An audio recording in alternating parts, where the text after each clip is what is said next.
Let me say something, Trevor. First of all, let everybody take responsibility for the state of the people. The Ukrainians agree, and the Russians agree that they have played a part in making, global supplies, problems and the skyrocketing prices of fuel. But also, when will you take responsibility for your own actions that have resulted in the pain of Kenyans? You took a vote, there was no Ukrainian there. There was no Russian to force your hand to vote for the finance bill that imposed an extra 8% on fuel. That 8% alone, Osoro, is responsible for up to 14 to 16 shillings on a liter of fuel. Take some responsibility. The Ukrainians are not the ones who brought the housing levy. It is not Hamas that told us that we need to impose these new levies here. They are not the ones who are bringing these new charges that you're imposing on Kenya. Take some responsibility. That is the sort of honesty that we want. And when William Ruto was speaking to Parliament, he says that as leaders we must listen to the people and do what they want us to do. He is lying because he knows what the people of Kenya have said. We have spoken more than enough times. All sorts of organizations, individuals have said that in the current economic circumstances, please don't impose more taxation on Kenyans. He has refused to listen. Then he stands up in Parliament and says this is the responsibility of Kenyans. Number two, this question of saying we have to pay our debt at all costs.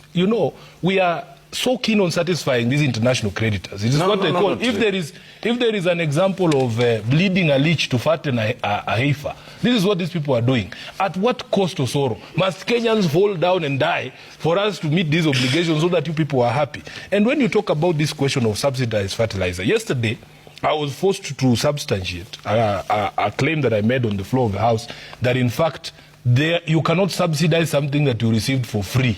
No. You can't reduce the price of something you got for free. What I want people to understand is that this so-called subsidized fertilizer, the Russian government confirmed that it gave us a consignment of fertilizer for free. When did you ever see the Agriculture CS distributing free fertilizer, saying this is a free fertilizer we have gotten, get it for free? It is not there. They actually sold that fertilizer to farmers and they claim it is subsidized fertilizer. Now, what Ekuru Okot, yes, I did bring a document and the speaker says he's going to look at it and see if it is authentic. But the truth of the matter is you can't subsidize something you receive for free. Now, Osoro, this maize crop, I am also a farmer. I used to be a farmer in Western Kenya. How long does a crop of maize take to mature from the time you put a seed on the ground? When did you... Now, just a minute. This free fertilizer, you received it in the first 3 months, the first quarter of your administration. Maize does not take that long to grow. Up to today, if you're telling us that maize crop is still in the farms, is that what you're telling us? So why are the prices not coming down?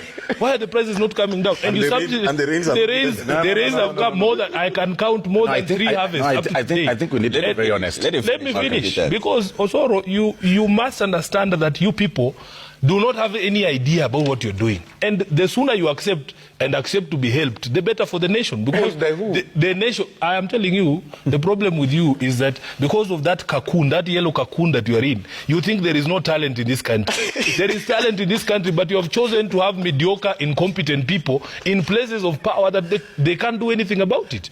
So what we are telling you, please take some responsibility for the decisions that you yourself took. Number two, when you talk about the Hustler Fund, you are giving Mama Mboga a loan for her to expand her stock. If she was buying 1 gunia of Sukuma Wiki, you're saying she buys 2.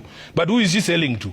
Because you have raided the pockets of Mama Mboga's customers to an extent that people are sleeping hungry. They don't have money to spend. You have seen people closing shops, exhibition shops, people who are selling second-hand clothes. Those Mama Mbogas you're talking about. For as long as there is no spending power in the population, you are wasting time giving these people loans. And when I said on the floor of the House that in fact data from CBK shows that the default rate of the loans that have been advanced under the Hustler Fund is way higher than the commercial bank's default rate, I was again asked to substantiate. So I had to go and bring documents from government to explain to these government people that their programs are not working. So, Trevor, let us be honest about the things that we are telling the people. Now, lastly, you were reported, Osoro, as members of Parliament of Kenya Kwanza, having gone to State House to tell the president that the ground is bad, that things are becoming impossible for you on the ground. You people only care about your popularity. And there's a statement that was very telling. If it is true, the president said that, Trevor, we are in problems, deeper problems than we think. the president was reported as having told his members of parliament that you don't have to be popular all the time. So the plan appears to be to squeeze Kenyans as much as possible until year 4. And then at year 4, you start saying, oh, now we are going, we are coming, you can have your subsidy if you want, you can have this, you can have that. I am telling you, Osoro, we will make sure that Kenyans do not forget the pain that you've inflicted on them. Okay. And the consequences of electing incompetent people who cannot admit that are unable to run a country. That is what you have done.